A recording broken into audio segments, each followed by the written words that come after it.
Aziz va mehribon buvijonim, bugun juda qadrli, juda fayzli kun. Sizning tug'ilgan kuningiz. Siz bor uyda baraka bor. Siz bor joyda mehr, iliqlik bor. Siz bizning oilamizning yuragi, duosi va tayanchisiz. Sizning mehringiz eng shirin ertak, nasihatingiz hayotimiz uchun eng to'g'ri yo'l. Duolaringiz esa bizni har doim asrab kelayotgan eng kuchli qalqondir. Qanchalik ulg'aysak ham sizning yoningizda o'zimizni yana kichkina, erkalangan boladay his qilamiz. Buvijon, sizning tabassumingiz quyoshdek ko'nglimizni yoritadi. Yumshoq so'zlaringiz qalbimizga taskin beradi.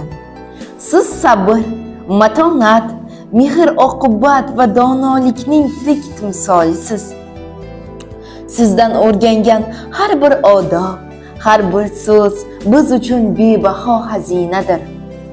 Alloh sizga uzoq umr, mustahkam sog'lik, xotirjamlik va doimiy quvonch ato etsin. Har bir kuningiz shukrga, har bir tongingiz nurga to'la bo'lsin. Yuzingizdan tabassum, ko'nglingizdan xotirjamlik aslo ketmasin. Nabiralaringizni baxtini ko'rib, ularning yutuqlaridan quvonib yuring. Sizni juda yaxshi ko'ramiz, buvijonim. Borligingiz uchun, mehringiz uchun, bizni doimo duo qilib kelayotganingiz uchun cheksiz minnatdorchilik bildiraman. Tug'ilgan kuningiz muborak bo'lsin, mening aziz, qadrli buvijonim.